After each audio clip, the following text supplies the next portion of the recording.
Gen Lingpur, really lovely to have you here today. I'm really looking forward to this conversation because I think in your story there are so many insights into hope and inspiration for people going through adversity or suffering from an illness, and also so much out of that that people can take, I think, from today. So thank you for dropping into the podcast today. Oh, well, thank you so much for having me. So let's start there with the start of this story in this particular context. Basically, there was a seismic shift in your life in 1993. So at that point, you're at the height of your career. Everything's going very well from an external perspective, very successful. And then, of course, something massive change in your life. And can we just explore that a little bit, that background story, so that we can set the context for where we'll go with this conversation? Sure. So I was in my early 40s at that time. I had risen to the top of my career. I was an executive with the Postal Service in San Diego in the highest position. There were two partners that held the highest position. I had about 3,000 employees under me. I had a budget of over $100 million a year. I was making a lot of money, so I had fancy clothes and nice vacations and a nice house and, had 3 daughters, but they were in their 20s, so they were all off on their own. So really my career was pretty much taking up most of my life. And then I went for a company physical. They used to have us go every 2 years. And I got a call saying, you need to come back and retake your blood work because it looks like there was a mistake. Okay, I went back and redid my blood work, and I got a call that day saying, you need to see your doctor today. And so I got an appointment with my doctor, went in, they did a lot more blood work, and then they told me that I had chronic myelogenous leukemia. And I asked what the prognosis was, and he said, well, unless you get a bone marrow transplant, a couple of years. And then he said, we can put you on this experimental drug, which we tried, and it didn't work. So I was just biding my time at that stage. So, of course, it was a bit of a shock. And I remember going to the beach like 3 days in a row, and I would sit there on the beach and kind of cry and contemplate, and asking really what was the point of all I had just done. And because when somebody tells you you're dying, having fancy clothes and a big house and a lot of money and a new car has no significance whatsoever. So then I'm sitting there thinking, well, what is the point of life? Do you just live 40, 50, 70 years and then you die and that's it? What's the point? And so I contemplated a lot, and what that led me to was the realization that the only things that seemed to have meaning for me were the things that I had done to help other people. And I didn't feel like I'd done very much of that. And so I made a decision that whatever I had left, if it was 2 years, whatever, I was going to spend my rest of my time trying to do things that just helped other people. So I quit my job. Well, I got a disability, which was a bit of a help. I got rid of everything negative in my life. And I started just spending my time working for, at that time, the Cancer Society, Leukemia Society. So that was very nice, but it became obvious after a little while that even that didn't feel like that was it, because I kept thinking, well, even if we get a cure for leukemia, people are just going to die of something else. And it just felt like everything we were doing in life to help people was like putting Band-Aids on it, just temporary solutions. So then I went on a search. I started reading all kinds of philosophy books on death and dying, religious books. I think I read all of them, I went back to my old Catholic roots and read those things. I read the Quran. I got into reading about Kabbalah and everything. And somebody at that point gave me a Buddhist book, and something in there grabbed me, because it was really about the most important thing in life, the meaning of life, is helping other people. It's doing things for others. There's more to it than that, but that was the thing that grabbed me at the time, and that was it. That was when my life took a major shift. Could you explain a little bit where that book took you and where that journey kind of led you to at that point? Sure. So what happened was, once I read that Buddhist book, then whatever got me in that, I don't know, I can't even tell you what it was, but there was like a voice saying there's truth here, or there's something here. And so from that point on, I was only reading Buddhist books, all different ones, and different Buddhist traditions, different teachers, different authors. And then I started searching, and I went to 2 or 3 different ones, which I liked, but they never quite fit. And what happened was I moved back to San Diego because I'd gone to be with my parents while I was going through this. I moved back to San Diego, and I started calling around. And this one center, which had this British nun, which was great because I was looking for something in English. And I asked what they had going on, and they said they had a course that weekend on death and dying. And I was like, great, that's my favorite topic right now. So I went to this talk, which was in Balboa Park in San Diego. And I sat through the class, but during the break, they had books there from the tradition, and one of them was called Joyful Path of Good Fortune by Geshe Kelsang Gyatso. And I'm sitting there in the break reading it, flipping through the pages. I'm like, this is it. This is exactly what I've been looking for. It had a path. It explained what the purpose of life was. It talked about, the only things that were meaningful were the things we did for others, that we should cherish others and not worry so much about ourselves. And I'm reading this, I'm thinking, this is it. This is what I've been looking for. And so I remember telling the teacher I wanted to study that book, and she said, well, people don't usually start out, with that class. You should come to just a general class first. And I know this is what I want. I've been looking for this forever. And that was it. And I've been here ever since. So that's 20 some years, almost 30 years now. Yeah. And so in this journey, so if we go back to when you had the leukemia originally, and you were diagnosed with leukemia, and basically you were told that unless you get a transplant, you're likely not going to be alive in 2 years. So obviously that had a profound impact that led you to that point. So maybe you could just explain a little bit what happened over that period. Well, obviously when somebody tells you you're dying, I think this is true for everybody. Everybody gets introspective. And I definitely developed huge death awareness. I kept wanting to live, so I was doing all the medical things that I could do or whatever I could try. Some of them I thought were good, some I didn't. And I also was trying to go the other route to prepare myself for dying, and so that was a big thing for me at that time, just really thinking about I need to acknowledge that I'm going to die, and what kind of a mind do I want to die with? What kind of understanding do I want to have before I die? And this was all before you met Buddhism. This is all before I met Buddhism. This is incredible that you were already gaining these insights. I think I was being pulled in by karma or something. It was like all the pieces were just falling into place. And what was really interesting is when I finally got that call that my test was negative out of the clear blue, and the doctor said he had no idea why. Right after that, I started going to the Buddhist Center in San Diego, and here I was. I was feeling good by then. I had a disability pension coming in to cover it, and then I just wanted to keep trying to do things to benefit others. And at that point, it became clear to me that what I had learned was what other people needed to learn. Do you recall from that period in time, was there a precise kind of insight that you gained at that time? Well, I would say that, as I started putting these teachings I was learning about into practice, it became clear to me that I was actually getting happier. I was happier, much happier doing that. I thought I loved my career. It was extremely stressful, but I liked it. But the kind of satisfaction I was getting from this was way different than the kind of satisfaction I was getting for that, because that was all about me. That was all about, okay, I get a fancy car, I get a fancy house, I get to take my kids on this nice vacation. But now it was like there's this reward that comes when you're doing something for somebody else that I never realized, until I started practicing.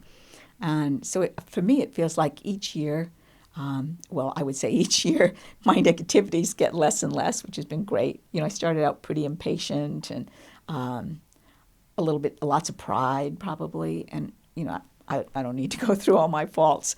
But, and over the years, they've just, gradually reduced. And the joy I found getting out of trying to help others learn those same things has been amazing. This whole idea of death awareness, it kind of takes away your grasping at anything. Would you say that death awareness, at whatever level you have that death awareness in your heart from the incident and also ever since, would you say that's pervading then how you're then dealing with the various things in your life? No, surely that's true. I remember when I got the news that I had gone into remission, the first thing that popped into my head is, I hope I don't lose this death awareness. Wow. Because it had been such a major positive shift in my life. I didn't want to lose that. I was afraid I would get complacent again. But I haven't. In fact, I always feel like I'm just on borrowed time, like I should have been dead in 1993 and here I still am. And so every day feels like, okay, I got another one, So it hasn't gone away. I was quite surprised. And even when something happens, like a year or two ago, I guess it's only been a year, I got a call that I had a lump and they had to do a biopsy. I don't even remember being nervous about it. I was like, well, we'll see. Maybe this is it. This might be the one. And I would never have been like that before. I would have been a basket case.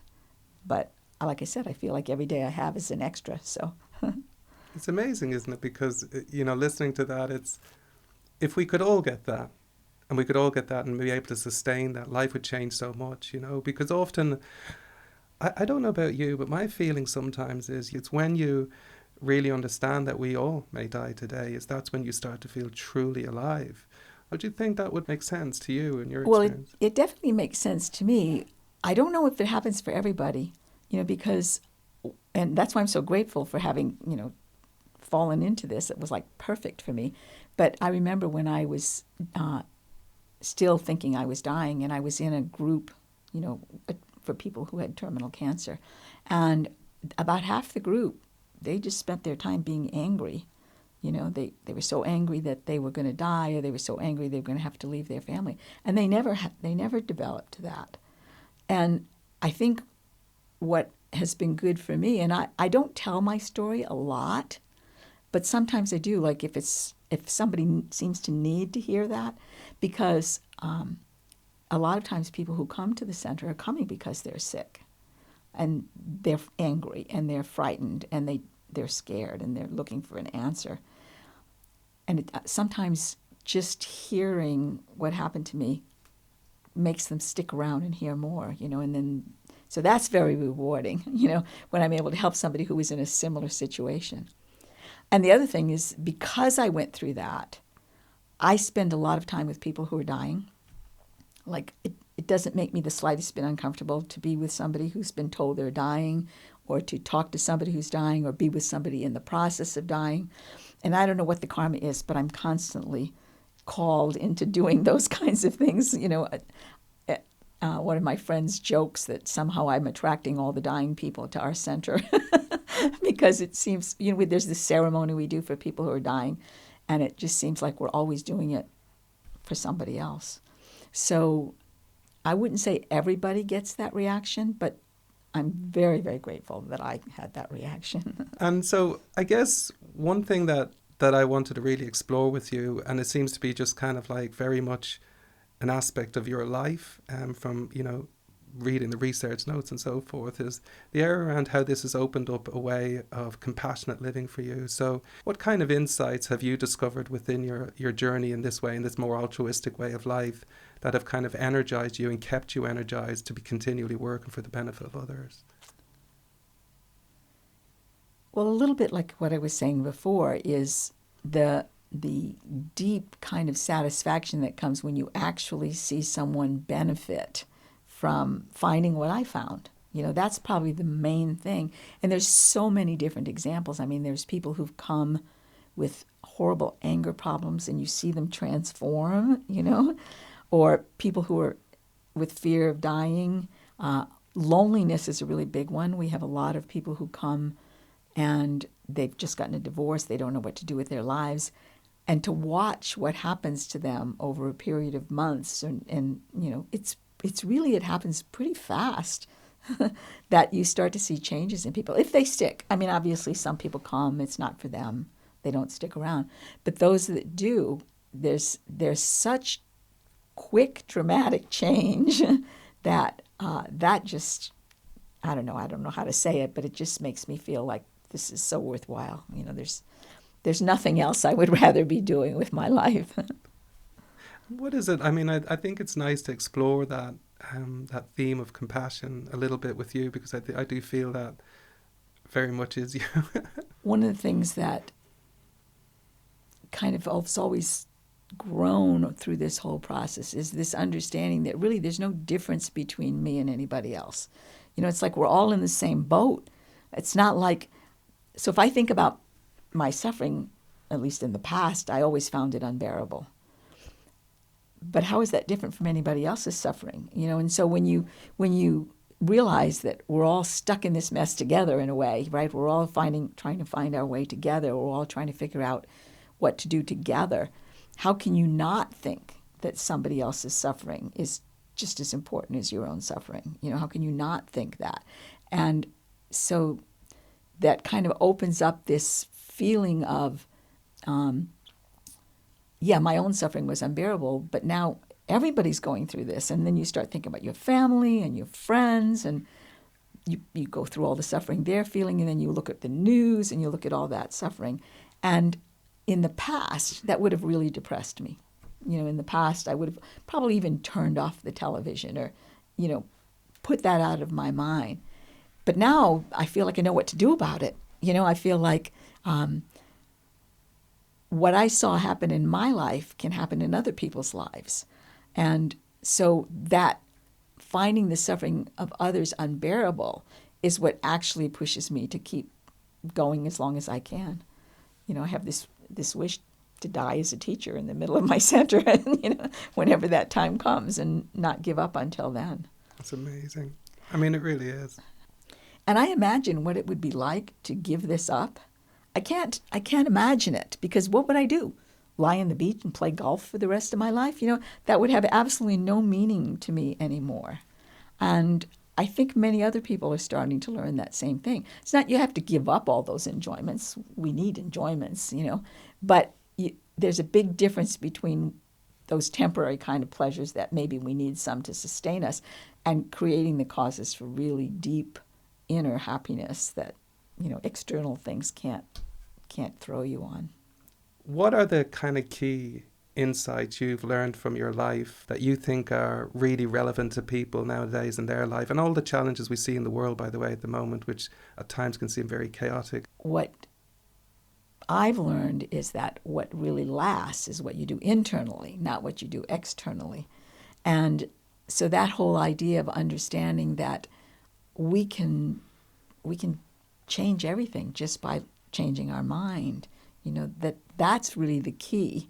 I mean, we're all going to die, but what are you doing with this time? And so that's what you want for everybody else.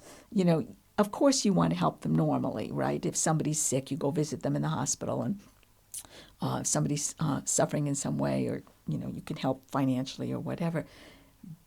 But it's become very clear to me that the most important thing I and anybody else ever has to do is keep improving our mind, so that what the happiness we get is coming.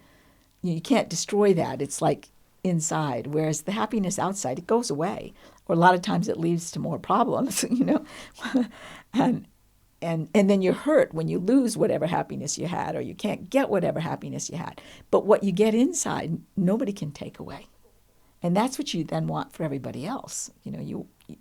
It's not that you want them to stop going to the movies or playing golf, like I thought at the beginning. If you have to be Buddhist, you have to give up all that stuff. No, but did you play golf a lot? I did. I played golf. I'm getting a sense you played a lot of golf. That was my thing. I was really into golf when I started, and then it's funny because once I started studying regularly at the center, I remember that shifted. I didn't really care about it anymore. But I kept going because I didn't want my friends to think if you become Buddhist, you give up all your joy. I think that's really important, especially with people who come to the center. They have to get to those decisions by their own. And everybody's going to keep some things that they enjoy. It's not like you become a Buddhist and you drop out of life. We all have things that we continue to do because you can't, you can have a mind that wants to be helping people all the time, but you need rest too, And so you don't want to, everybody's going to have their own things that they don't want to let go of, which is fine. But for me, those things just kept reducing. I think if people want to play golf, it's great.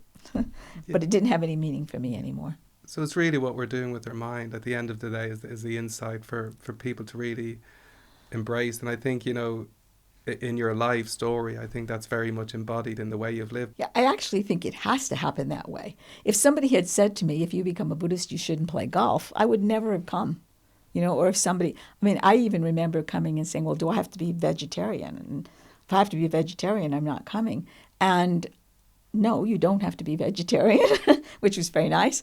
But then I just naturally changes come, so it's like it's not like anything should happen imposed from outside, which is one of the things I love. Nobody's telling you this is what you should do. They're teaching you things about life, and things develop organically. It's like your mind starts to change, and so the things that happen start to change. And so I'm very careful now, especially as a teacher, never to. It's just, I'll joke about that I gave up golf, but I'll say I loved golf, and or other things like that. And then, but nobody told me I had to give up golf. I just had better things I wanted to do with my life at some point. And, so I think that everybody should find the joy that they can find, but make sure that they don't think that that's the real cause of happiness, and that the most important thing is to find it inside. What kind of advice, based on your own experience up until now in your own life, would you give to that person who may be feeling very hopeless, very helpless? I had one time got a call from a woman who was not Buddhist, and she asked if I would talk to her husband, who had been diagnosed with cancer and told he had 3 to 6 months. I said, well, I don't know that he'd want to talk to me, but I'd be happy to talk to him. And he came to the center, and he was so angry, so angry. And I asked him why he was so angry, and he said, because I'm not going to get to see my daughter grow up. And so he was just, living his life in rage these months. And I said, well, what do you want these next few months to look like? Do you want your daughter to remember you being angry for the next 6 months, or do you want them to be the best 6 months she ever had with you? And so he left, we talked, I didn't hear anything more. And a couple months later, his wife called me to let me know that he had died, and she said he changed completely. And so I think from my experience, I can kind of understand where people are coming from. And I think that it gives it some authenticity when I talk with them about cancer, if they know that I had terminal cancer. And then I get to bring in all the stuff I've learned since then, and really try to have an impact on people. I'm so grateful. I remember when I got the cancer thinking this was the worst thing that ever happened to me, of course. And within a year, it was like the best thing that ever happened to me. So we don't know, do we? And that's what I tell people. You never know. You don't know if you're going to die or not die. I thought I was dying. I'm not dying. Maybe we will. Maybe we won't. But you can't live in the future, So you just, each day, you make it the most meaningful day you can. And that's going to make your life completely meaningful. Gen Lingpur, thank you so much for dropping in today. Really enjoyed that conversation. And I know for everyone listening today, they're going to take so much away from that, I hope. So thank you very much. Thank you, Adam.